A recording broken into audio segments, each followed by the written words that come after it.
All right, moving forward, we just talked about realism, and that's going to push us into the next movement, which is Impressionism. And this presentation was designed by Clara Plum, and I will be narrating it for her.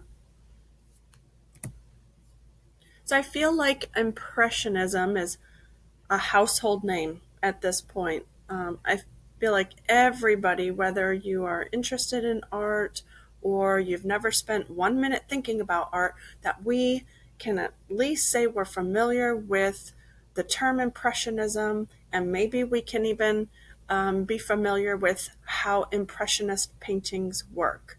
It has really become quite iconic in terms of this movement. The trouble is, we don't always understand it or know the history or the contextual information behind it. And so that's what I'm going to really focus on when we talk about the history of Impressionism.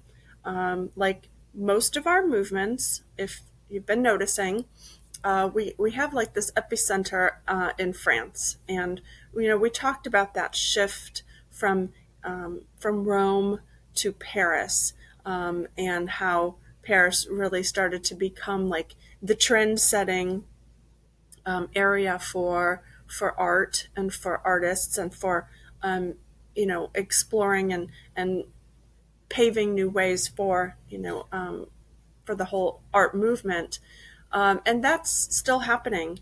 And the difference is, though, we're not just creating a movement in France and spreading it out through Europe, but now it's crossing continents, and you're going to see a lot of art movements picking up in the U.S.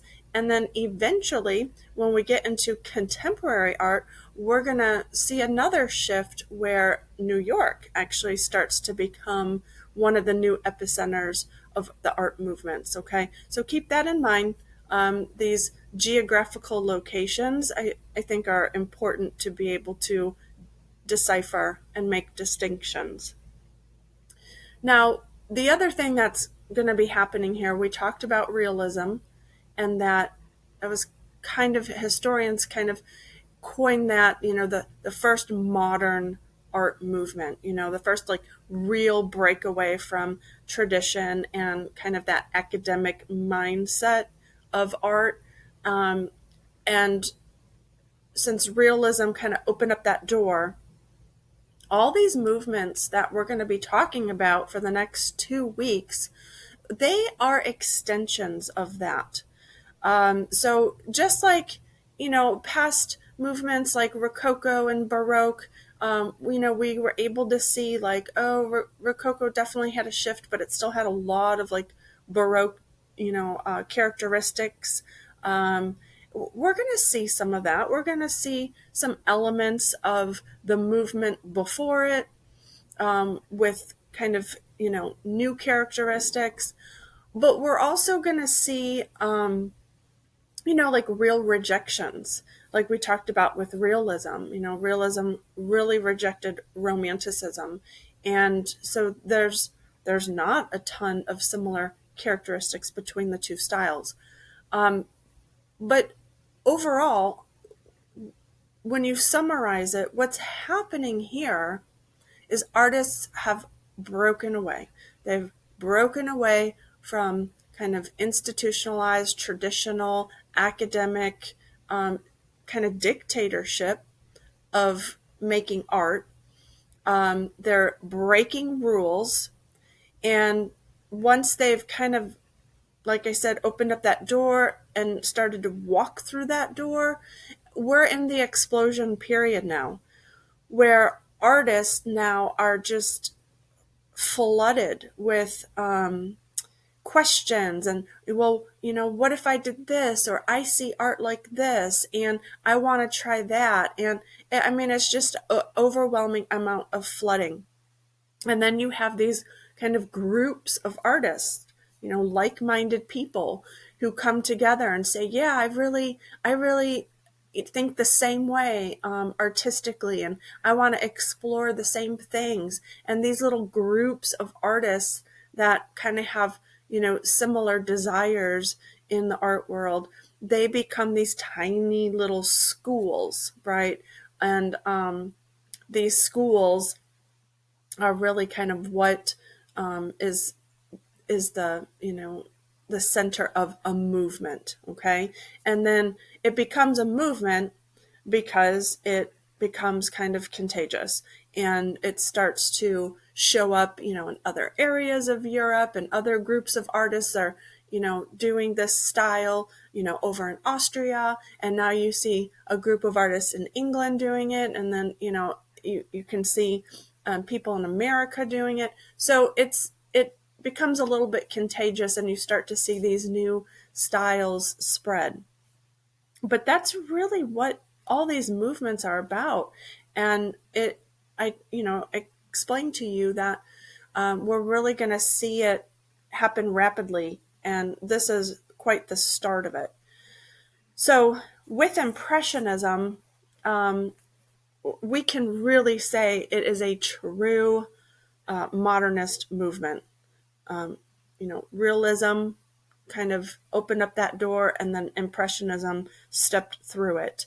And a term that you're going to maybe start to hear more is that the term avant-garde. And I think that it's important to understand that term. You're going to maybe see it quite a few times in the future here. But avant-garde basically means that, like, the definition is, art for the sake of art, which is, kind of a philosophical concept. But all that really is trying to explain is that it is now the artists taking control of the art, and it is about the artists who are creating art for the sake of creating art, and that's it. There's no patrons of religious churches. There's no bourgeoisie that is kind of controlling the art that's being produced. That basically it's an uncontrolled art. It's a pureness to it. That there's no hidden motivation. There's no kind of dictatorship anymore. But now art is just being created for the sake of, exploring art. And that's kind of what's considered, avant-garde. So you're going to hear the term, avant-garde artists. So that means, artists that, really kind of buy into that push and that practice and that mentality. And then you can even use the term avant-garde for art itself. And that's for the art that, kind of is a product of that philosophy. So, be prepared. What we have about Impressionism is basically a group of artists who wanted to freely investigate nature and light. And that's really the emphasis of Impressionism.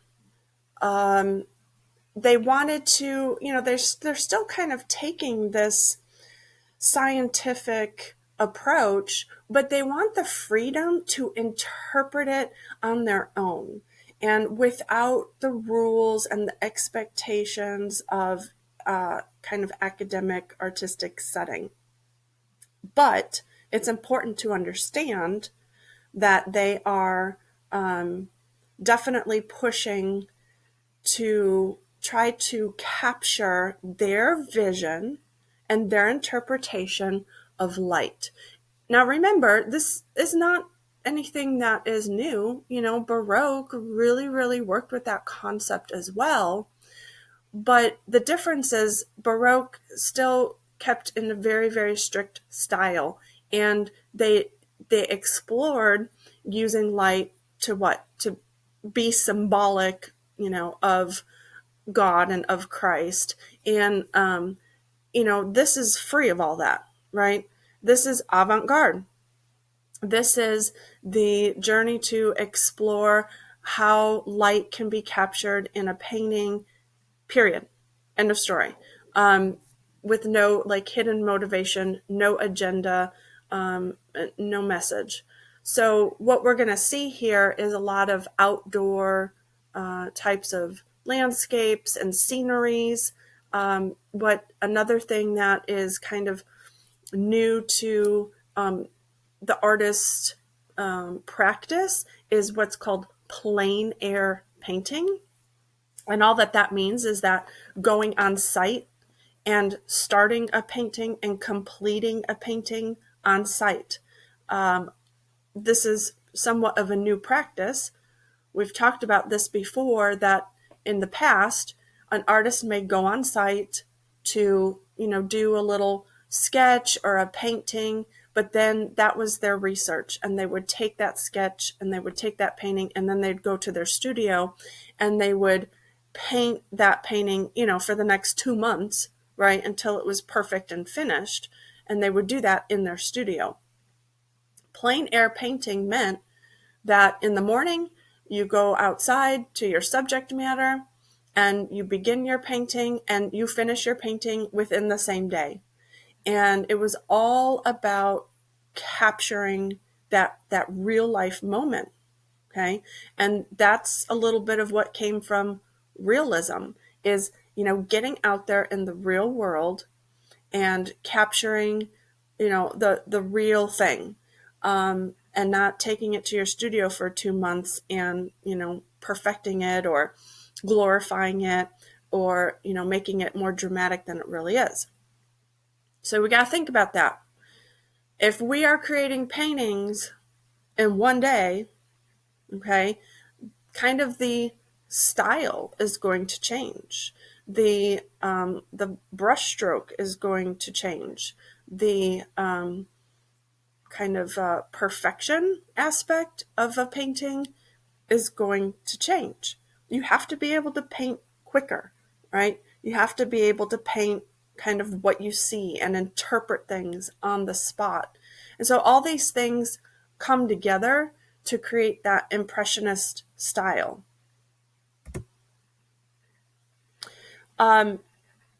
Clara has chosen two really strong examples of impressionist style art that's not part of our image set.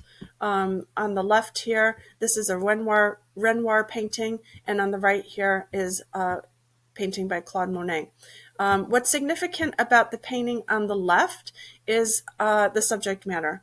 So this is a pretty common subject matter where you're going to see people in kind of leisure and, weekend and, party and celebration type of atmospheres.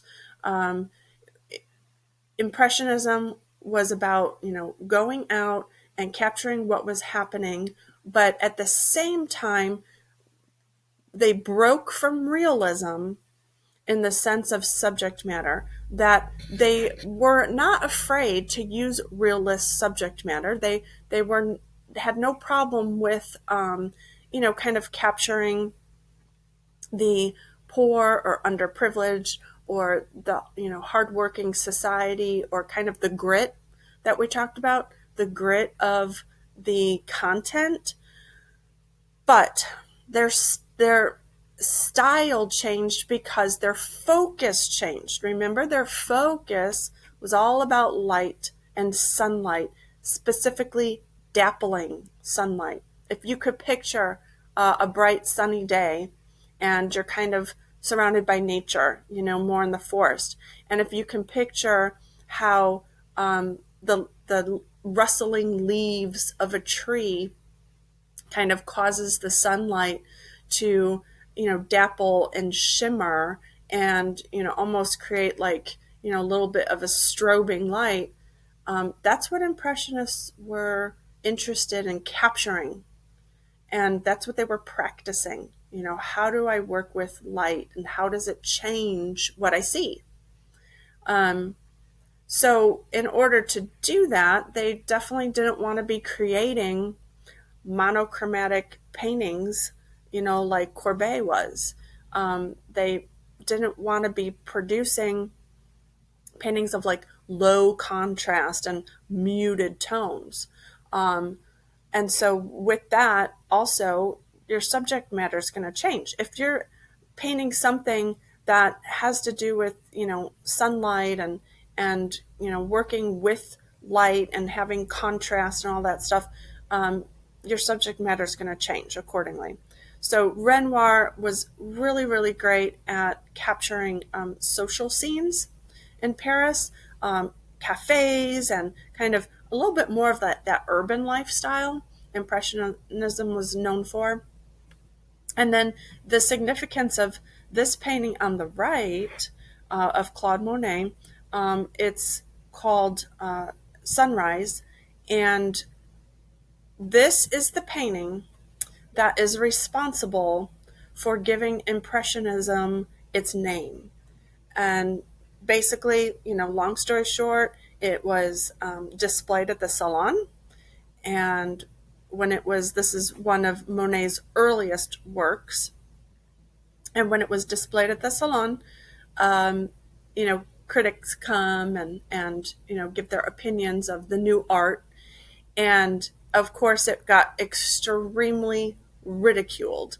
And one critic said, this is not a painting of a sunrise. This is an impression of a sunrise. Meaning, it looked like an unfinished painting. It looked like a sketch, or some sort of like, research rough draft.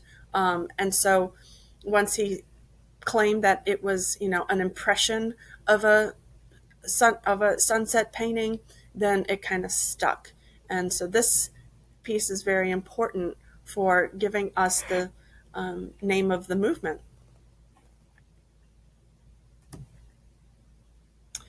So our first Impressionist painting is by Claude Monet. He really was quite the father figure of this movement. It's image 116. It's called the Saint Lazare Station. It's from 1877, and it is oil on canvas.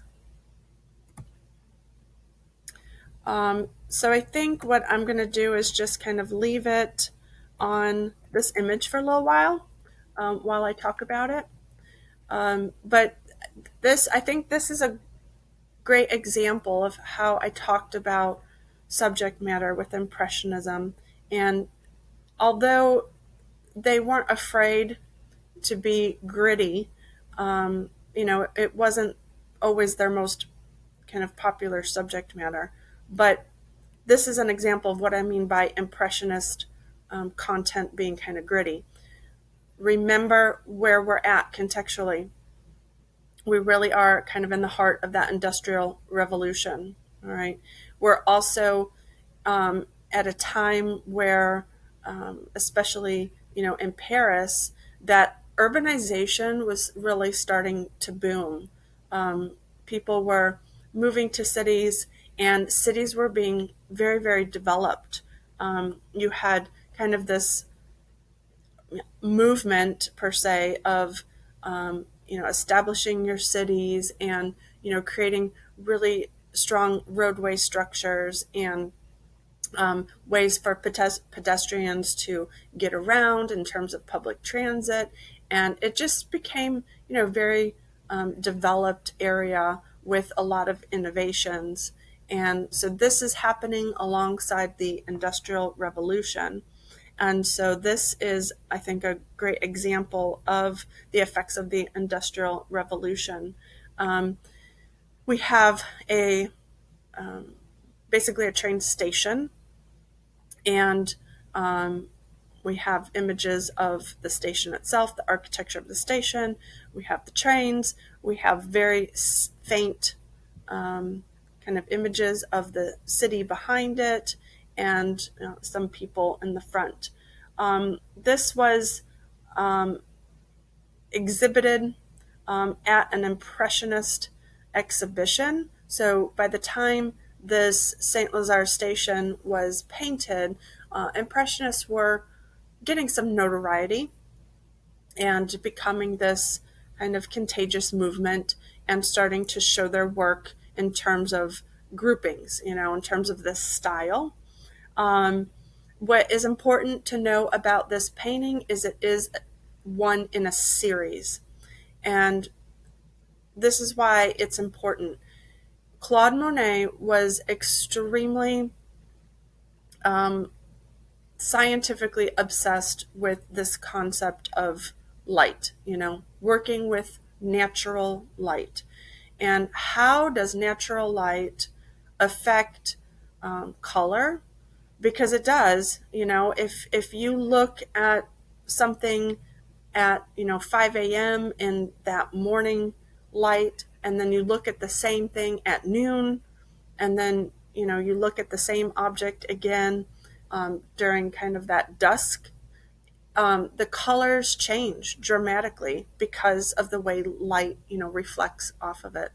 And Claude Monet was extremely curious about how that happens, what that looks like, and as a painter, how do I capture that?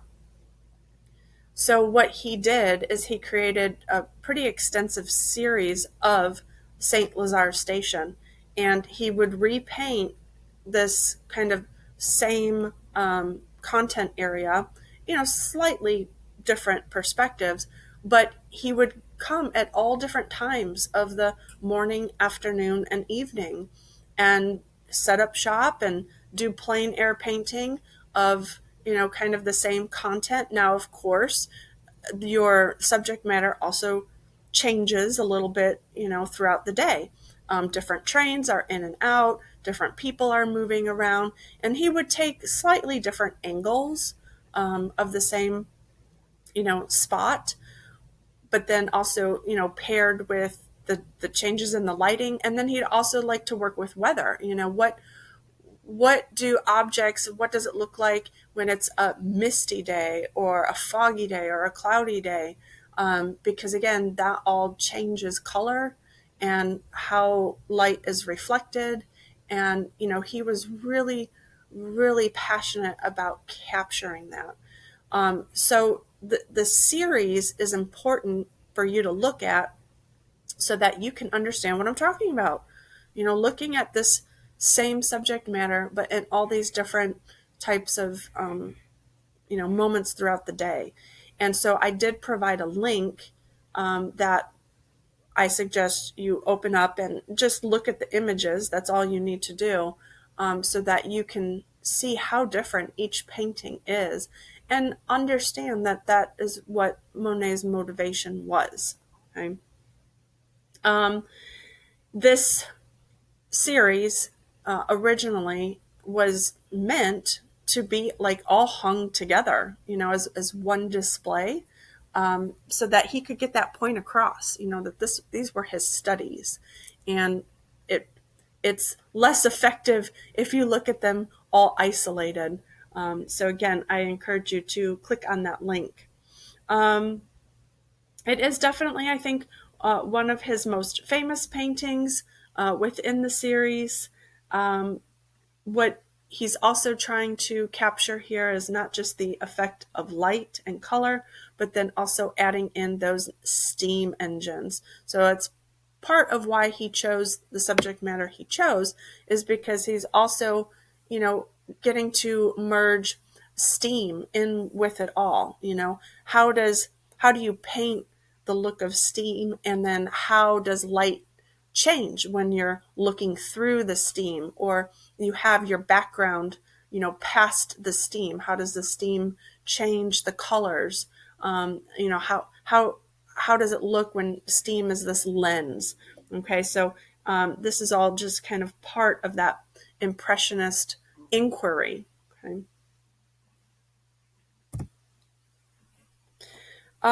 What we have here in terms of innovation is, depicting a modernized society subject matter, but also, again, that study of light. And she compared and contrasted it with the Oxbow painting. She said here there's drastic difference in subject matter.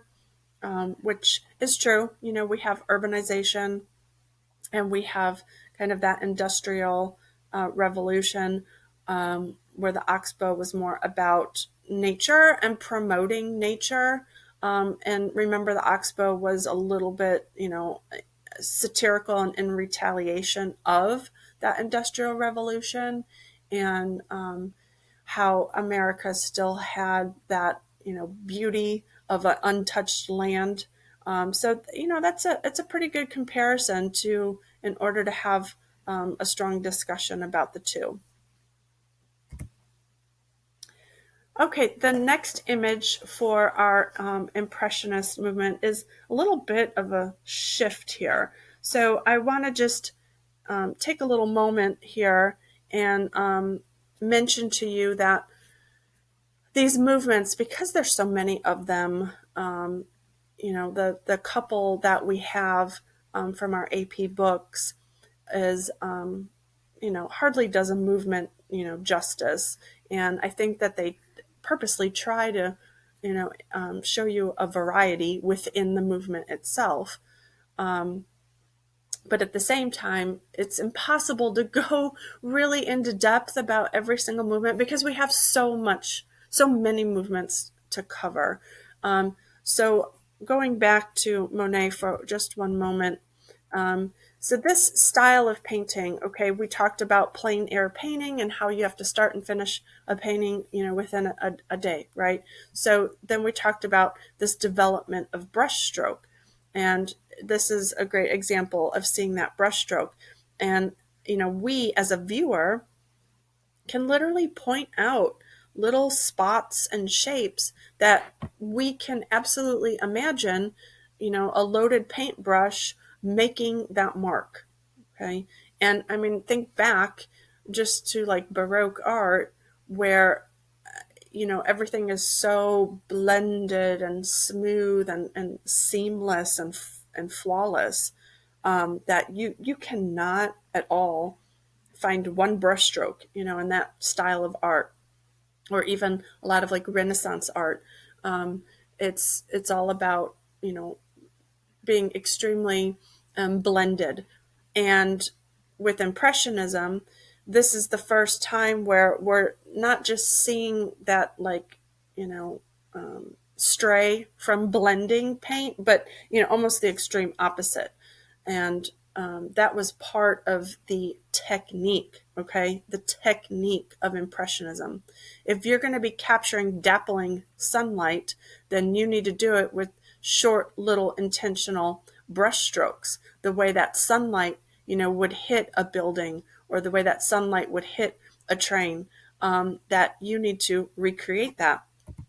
I think Renoir is wonderful about doing that. I mean, it's almost like a polka dot effect, see? But we all know, we can all picture that. We can all picture that when sunlight filters through, a grouping of trees, that you get that dappling. Or, this is an evening, this is an evening moment, and everything is lit up, kind of by these strung lights and these street lights, right? These little tiny spotlights throughout the dark sky. And so the artists are, trying to capture the way that those little lights hit, your objects. Okay. So it's important to be able to recognize this technique of painting and this whole development of that very harsh and confident brushstroke. Now, with that being said, there were, little tiny breaks that of movements that stemmed off of Impressionism. One of them is pleinarism, which we do actually get to talk about with Paul Cézanne in upcoming movement, but also pointillism. Pointillism is, instead of kind of making these little marks, it's literally just dots, dots, dots, dots, dots, dots, and layering the dots, and in order to create, your dappling light that way. So there was a lot of different styles within Impressionism itself. but the focus was all the same. The artist's intention to successfully capture the way that they interpret natural light, that motivation is all the same. But then we also have this going on. And this is image 121 in your book. It's titled The Coiffure, and it's by Mary Cassatt from 1890 to 1891. Now, this is a dry point aqua tint etching on paper. But before we get into Mary Cassatt, what I first need to explain is that Mary Cassatt definitely was a painter in this Impressionist movement. Okay, she created a lot of paintings that dealt with that same brushstroke, that same dappling of light. Her subject matters were different. She didn't do a lot of, kind of plain air, landscape, cityscape types of content. She was known for doing portraits, and specifically, she was known for doing portraits of women. But even more specifically, she's known for doing portraits of mothers and children and their relationship. And as a matter of fact, I've been a big fan of Mary Cassatt for a long time, and I'm very proud to say that our local museum, Cedarhurst, in their permanent collection, they have an original Mary Cassatt painting of basically one of her mother and child series. I mean, she literally painted hundreds of mother and child series, but we are proud owners right here in our own town of one of her paintings. So you should definitely check it out. That will allow you to get up close to these paintings and see that brushstroke for yourself. Because also working with such a heavy brushstroke that you're layering, you also get a very tactile painting.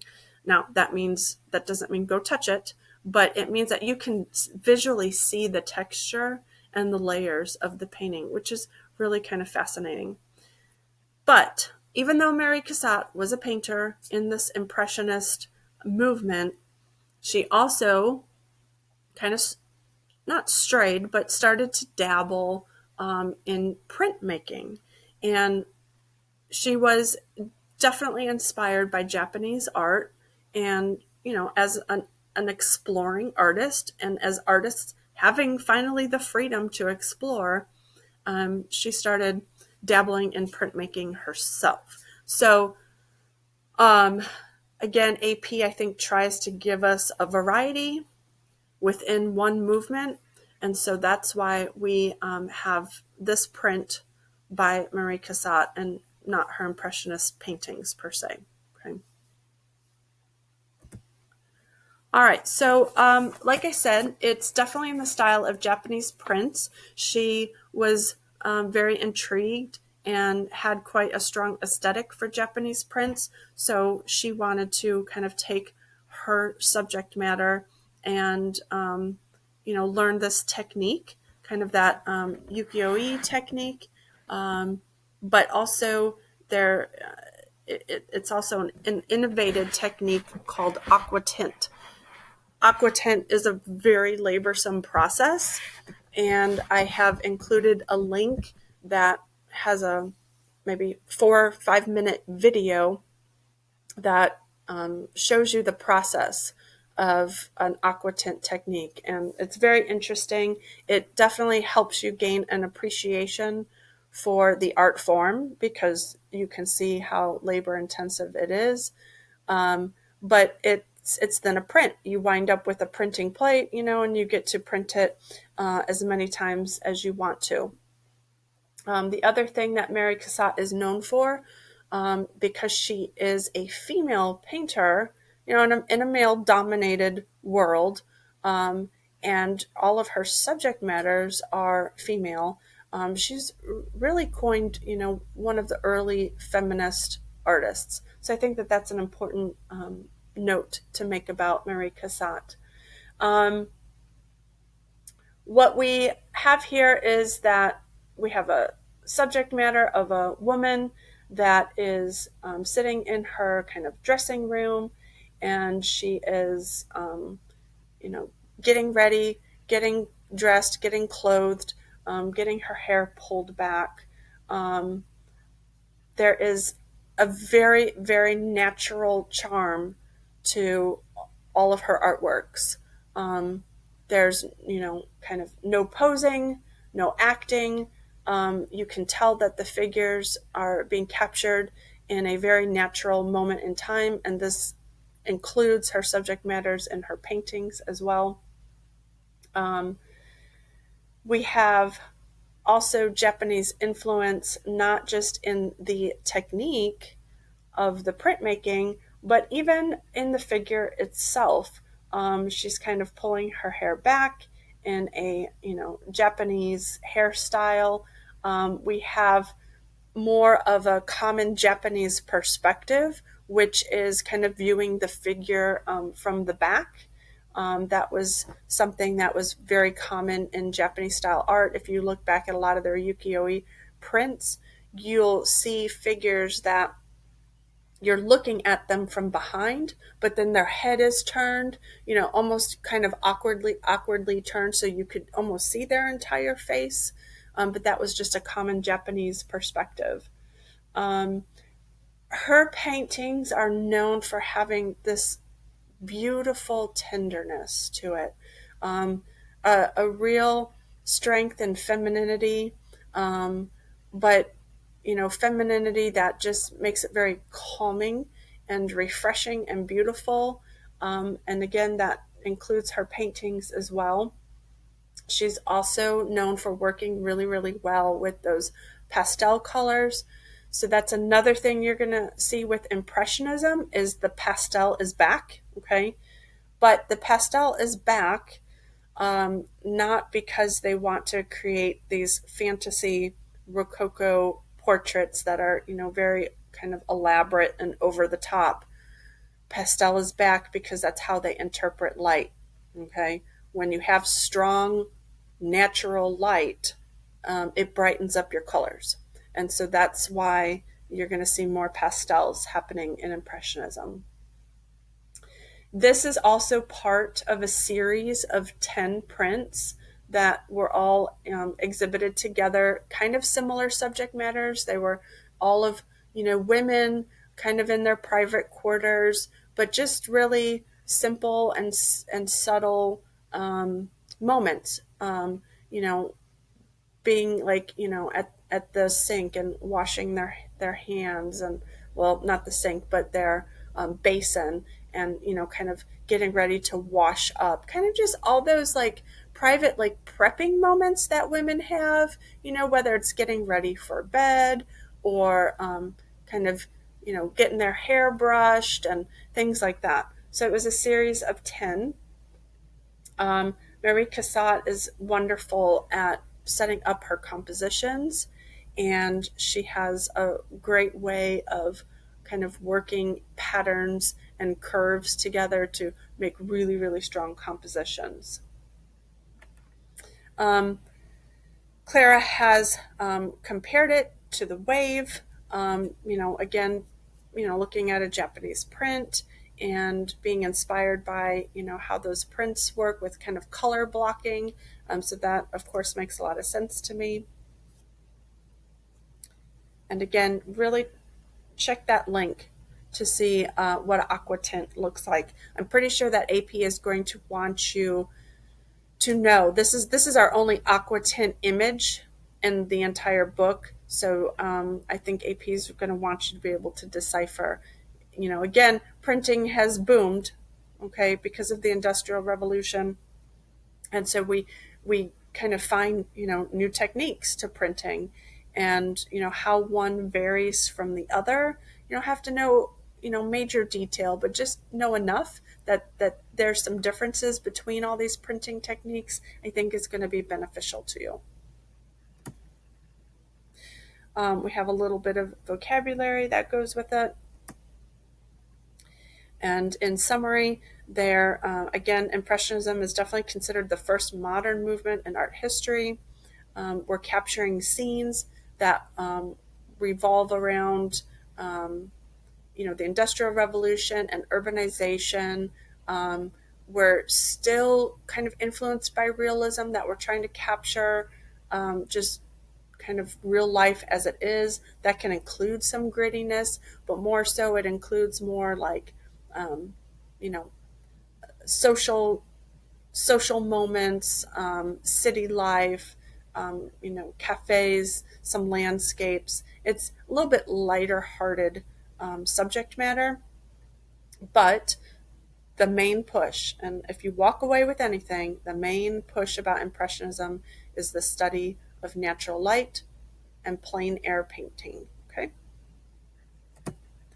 there's our credits, and thank you very much.